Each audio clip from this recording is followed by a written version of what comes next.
Everyone sees the crystals we bring home from France, but nobody sees what it actually takes to get there. So there we were, Winnipeg to Toronto, Toronto to Paris, Paris to Strasbourg, Strasbourg to Stellestadt. Sounds simple enough, right? Wrong! Our adventure started when Air France delayed our Toronto departure by an hour and a half.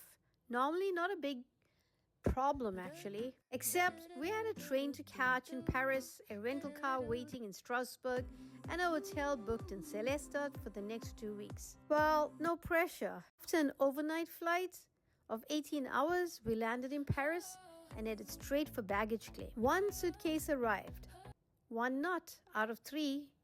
Somewhere between Toronto and Paris, our luggage containing clothes, toiletries, and our special gem-show wagon decided it wanted its own European vacation. Meanwhile, Paris was sitting at a lovely 35 degrees Celsius. Baggage hall felt like a giant sauna. Apparently, air conditioning is still considered an optional luxury in many places in France.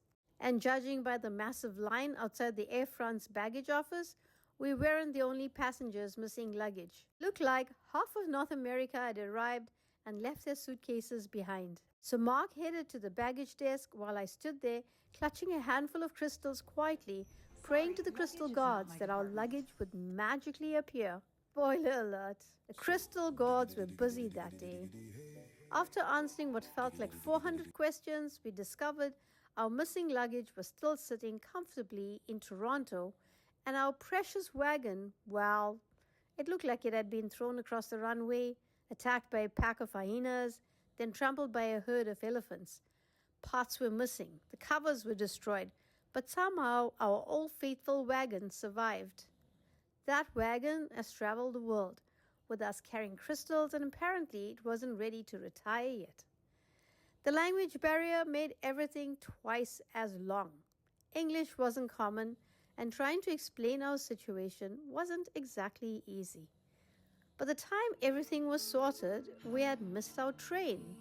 The train tickets we prepaid for 1,300 euros. That was gone. The lovely lady at the baggage office promised she'd somehow get our luggage from Toronto to Paris and then 6 hours into the French countryside. So we crossed our fingers and moved on. The train station, we explained our situation, missed flight delay, missing luggage, rental car reservation, hotel booking, need to get to Strasbourg immediately. The response, but this is your problem. Apparently, sympathy wasn't included with our ticket purchase. No refunds, no alternatives, no available seats. Maybe if you're lucky, you can get a ticket on Tuesday. Maybe.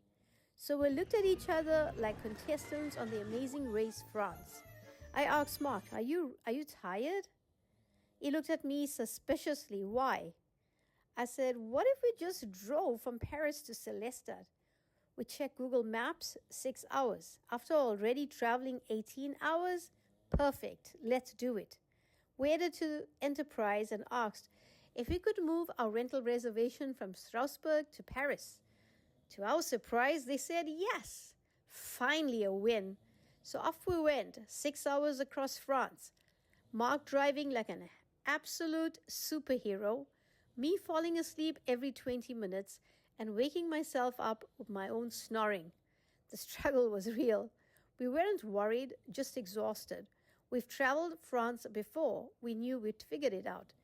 Eventually, 6 very long hours later, we arrived in Stellestadt. We checked into the hotel and the sweet receptionist gave us directions. Turn left, find the black door, your room is there. Easy enough.